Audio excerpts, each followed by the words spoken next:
आज है 28 मई 2024 दिन मंगलवार। नमस्कार, सुप्रभात। न्यूज छत्तीसगढ़ में आपका बहुत बहुत स्वागत है।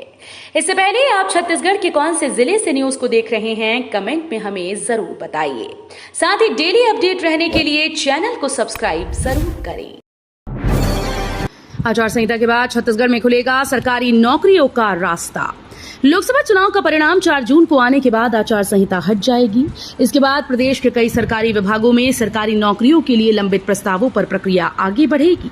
सबसे अधिक भर्ती स्कूल शिक्षा विभाग में होनी है। यहां शिक्षकों के रिक्त पदों पर भर्ती की जा सकती है। सूत्रों के अनुसार शिक्षकों के करीब 10,000 पदों पर भर्ती हो सकती है। नक्सलियों की धमकी के बाद वैद्यराज मांझी लौटाएंगे पद्मश्री, कहा इलाज भी कर देंगे बंद। छत्तीसगढ़ के पद्मश्री वैद्यराज हेमचंद्र मांझी ने सम्मान लौटाने का फैसला किया। नक्सलियों ने उन पर निको माइंस में दलाली करने का आरोप लगाकर जान से मारने की धमकी दी। इसके अलावा नक्सलियों ने नारायणपुर में 2 मोबाइल टावर में भी आग लगा दी। हालांकि इसके बाद गृह विभाग ने वाई कैटेगरी की सुरक्षा देने का आदेश दिया। मामला छोटे डोंगर थाना क्षेत्र का है। जानकारी के मुताबिक ग्राम गौरदंड और चमेली रात करीब 12 बजे BSNL के टावर्स में नक्सलियों ने आग लगा दी। 102 मेहतारी एक्सप्रेस गर्भवतियों के लिए बना वरदान। 6 माह में अब तक 12,000 से अधिक को मिल चुका है इसका लाभ। गर्भवती महिलाओं के लिए 102 मेहतारी एक्सप्रेस संजीवनी साबित हो रहा है। ये ऐसे पहुंच दूरस्थ ग्रामीण क्षेत्रों में पहुंच रहे हैं जहां सामान्य रूप से जाना बेहद ही मुश्किल साबित होता है। वहीं तमाम बाधाओं को दूर करते हुए मेहतारी एक्सप्रेस गर्भवतियों तक पहुंच रहा है और जच्चा बच्चा को बचाने के साथ ही सुरक्षित प्रसव कराया जा रहा है। उड़ीसा में छत्तीसगढ़ की बसों को रोकने पर बढ़ा विवाद। 11 जून से थम सकते हैं पहिए। छत्तीसगढ़ और उड़ीसा ट्रांसपोर्ट यूनियन में विवाद बढ़ता ही जा रहा है। ऐसी हालात में दोनों राज्यों के बीच चल रही यात्री बसों के पहिए 11 जून से थमने की संभावना है। उड़ीसा में छत्तीसगढ़ की यात्री बसों को रोके जाने के बाद यातायात महासंघ से जुड़े ऑपरेटर्स ने चेतावनी दी कि अगर उनकी बसें वहां नहीं चलने दी गई तो वे भी उड़ीसा से आने वाली बसों को छत्तीसगढ़ में घुसने नहीं देंगे।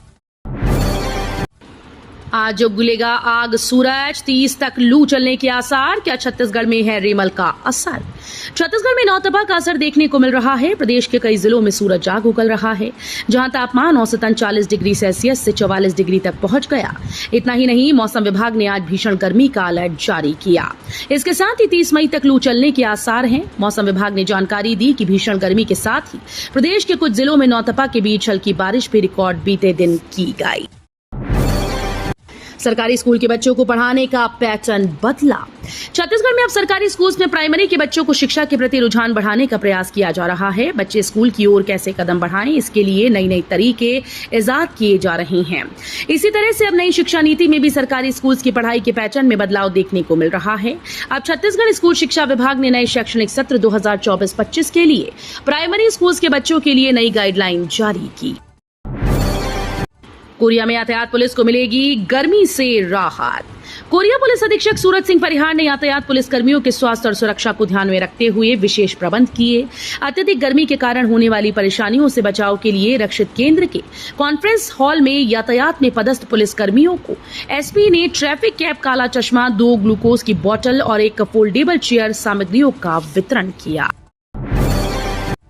छत्तीसगढ़ में शुरू हुआ ईवीएम बवाल। भाजपा बोली हार का बहाना ढूंढ रही कांग्रेस। छत्तीसगढ़ में ईवीएम पर सवाल जवाब और बवाल जमकर हो रहा है। देश में लोकसभा चुनाव को लेकर 4 जून को परिणाम आने वाले हैं। लोकसभा चुनाव के परिणाम से पहले छत्तीसगढ़ प्रदेश कांग्रेस कमेटी के अध्यक्ष दीपक बैज ने ईवीएम को लेकर सवाल खड़ा किया। उन्होंने कहा कि भारत निर्वाचन आयोग को इस शंका का समाधान करना चाहिए। 4 मकान और 10 किसान के फैसले किए बर्बाद। जीपीएम के मरवाही में दंतैल हाथी का उत्पात। गौरेला पेंड्रा मरवाही जिले के मरवाही में अपने दल से भटक कर पहुंचे इकलौते दंतैल हाथी ने उत्पात मचाना शुरू कर दिया। इस जिले में हो रही हानि को देखते हुए पड़ोसी राज्य मध्य प्रदेश के अनूपपुर जिले ने अपनी सीमा में इस हाथी को घुसने से बचाने के लिए उपाय करना शुरू कर दिया। छत्तीसगढ़ के मरवाही वन विभाग का उदासीन रवैया लोगों की चिंता बढ़ा रहा है। दरअसल बीते 10 दिनों से मरवाही रेंज में सिवनी और घुसरिया इलाके में एक दंतैल हाथी भटक कर पहुंचा हुआ है। महासमुंद लोकसभा चुनाव को निरस्त करने की मांग। लोकसभा चुनाव में कुरूद विधानसभा के ग्राम कातल बोड़ मतदान केंद्र में फर्जी मतदान का मामला सामने आया। गांव के उत्तम साहू पिता स्वर्गीय जगदीश साहू जब मतदान करने के लिए बूथ में पहुंचे तब पीठासीन अधिकारी ने उनके नाम से पहले ही बैलेट पेपर के जरिए मतदान होने की बात कहकर उसे लौटा दिया था। मतदान से वंचित करने पर उन्होंने इसकी शिकायत राज्य और केंद्रीय निर्वाचन आयोग से जिम्मेदारों पर FIR दर्ज करते हुए महासमुंद चुनाव को निरस्त करने की मांग की। भर्ती परीक्षा का 8वां बाद भी नहीं आया परिणाम, उप मुख्यमंत्री से मिले अभ्यर्थी। राज्य में सब इंस्पेक्टर की भर्ती परीक्षा के 8 महीने बाद भी परिणाम नहीं आए, इसे लेकर अभ्यर्थी परेशान हैं। पीड़ित अभ्यर्थियों ने रविवार को उप मुख्यमंत्री व गृह मंत्री विजय शर्मा से मुलाकात की। अभ्यर्थियों ने मांग की कि सब इंस्पेक्टर भर्ती के लिए फिजिकल इंटरव्यू लेने के लिए कोर्ट के द्वारा सरकार को दिए गए आदेश का पालन जल्द से जल्द किया जाए। गंदगी पाए जाने पर 3 सचिवों पर जुर्माना। राजनांदगांव जिला पंचायत CEO का ग्रामीण क्षेत्रों में दौरा। राजनांदगांव जिला पंचायत CEO सुरुचि सिंह ने जिला पंचायत क्षेत्र के तीनों जिलों के पंचायतों में राजनांदगांव, मोहला मानपुर, अंबागढ़ चौकी और खैरागढ़ छुई खदान गंडई में गंदगी पाए जाने पर 3 सचिवों पर जुर्माना लगाया। उन्होंने हर ग्राम में कचरा संग्रहालय करने और पंचायत को DF+ मॉडल ग्राम बनाने के लिए प्रेरित किया। दरअसल जिला पंचायत CEO सुरुचि सिंह के द्वारा राजनांदगांव, मोहला मानपुर, अंबागढ़ चौकी और खैरागढ़ छुई खदान गंडई तीनों जिले में कार्यों में गति व प्रगति लाने ग्रामीण क्षेत्रों का दौरा और निरीक्षण किया जा रहा है। छत्तीसगढ़ कोयला घोटाला मामला। छत्तीसगढ़ में चर्चित शराब घोटाले मामले को लेकर बिलासपुर हाईकोर्ट ने पूर्व CM भूपेश बघेल की उप सचिव रही सौम्या चौरसिया की अंतरिम जमानत याचिका को खारिज कर दिया है। हाईकोर्ट ने सौम्या चौरसिया की अर्जी को खारिज करते हुए अंतरिम राहत देने से इनकार कर दिया। इसके साथ ही मामले में परिवर्तन निदेशालय को नोटिस जारी किया गया, जिसमें कई जवाब भी मांगे गए। बस्तर के गांव में 2 लाख से अधिक धुरवा जनजाति के लोग। आदिवासियों की अब शिक्षा के प्रति बढ़ी ललक। बस्तर संभाग में निवासरत 2 लाख से अधिक जनसंख्या वाले धुरवा आदिवासी समाज में अब शिक्षा की अलग जगाने की ललक पैदा हो रही है। समाज ने पिछले दिनों 12वीं तक की शिक्षा अनिवार्य करने का निर्णय लिया। संभाग के लगभग 300 गाँव में धुरवा जनजाति निवासरत है। बस्तर सुकमा जिले में इनकी बसाहट सबसे अधिक है। अवैध रेत तस्करी पर राजस्व विभाग की कार्रवाई। मरवाही में रेत परिवहन करते 7 ट्रैक्टर जब्त। गौरेला पिंडरा मरवाही जिले के मरवाही में रेत उत्खनन और परिवहन करते 7 ट्रैक्टर्स को राजस्व विभाग और स्थानीय प्रशासन ने जब्त किया। ये 7 ट्रैक्टर क्षेत्र के अलग अलग जगह से पकड़ाए हैं। बता दें कि जिले में बड़े पैमाने पर रेत और गिट्टी का कारोबार अवैध रूप से संचालित हो रहा है। वोटिंग प्रतिशत बढ़ने पर छत्तीसगढ़ कांग्रेस ने उठाए सवाल। दीपक बैज ने चुनाव आयोग से कर दी ये मांग।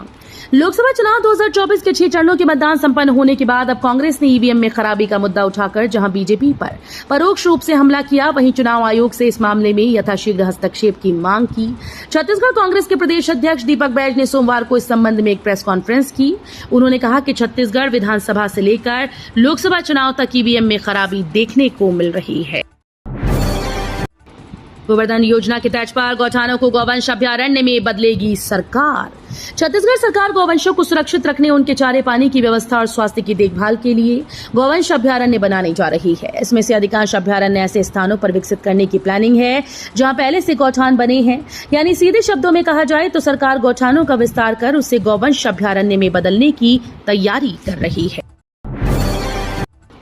छत्तीसगढ़ में बैकफुट पर नक्सलवाद, छोड़ रहे हथियार। 5 माह में 120 नक्सली ढेर।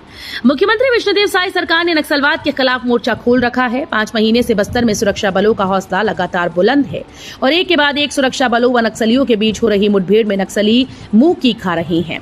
5 महीने के भीतर 120 नक्सली ढेर हो चुके हैं। इससे नक्सलियों में भय का माहौल बन गया है।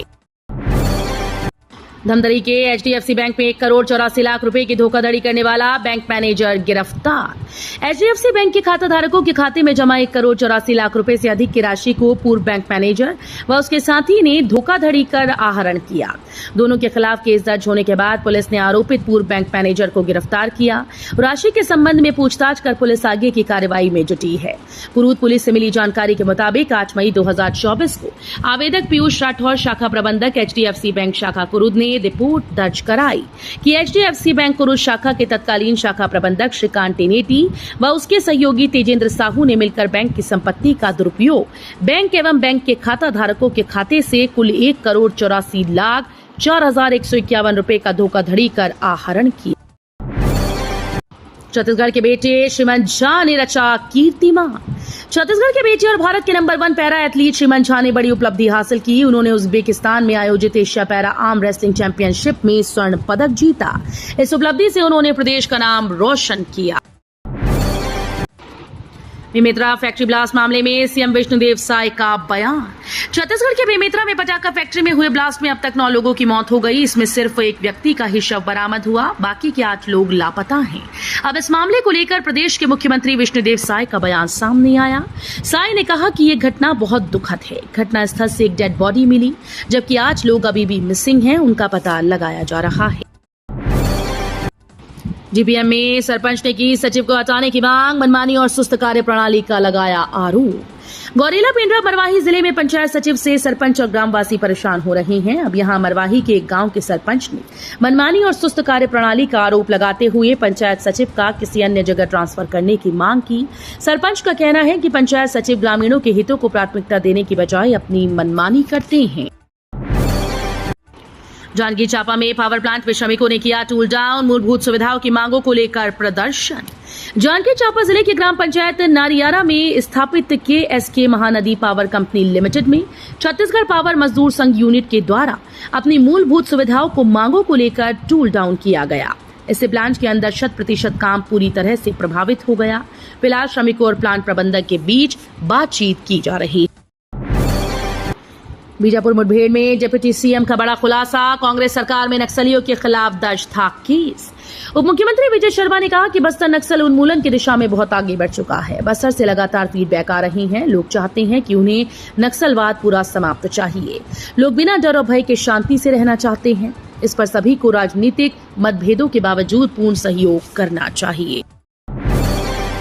24 गांव के ग्रामीण 3 दिनों से पी रहे गंदा। राजनांदगांव में इंटकवेल के पास जमा काई। राजनांदगांव ब्लॉक अंतर्गत सोमनी धीरी समूह जल प्रदाय योजना के अंतर्गत ग्राम ईरा में शिवनाथ नदी पर बने इंटकवेल के आसपास पानी गंदा हो गया। यही गंदा पानी 24 गांव में सप्लाई हो रहा है। नदी का पानी का युक्त और बदबूदार है। अब गांव के ग्रामीण कलेक्टर को ज्ञापन देने की तैयारी में है। इसकी शिकायत के बाद लोक स्वास्थ्य यांत्रिकी विभाग ने इंटकवेल के आसपास की गंदगी तो साफ करा ली, लेकिन नालों से आ रहे गंदे और बदबूदार पानी की समस्या का निराकरण नहीं किया गया।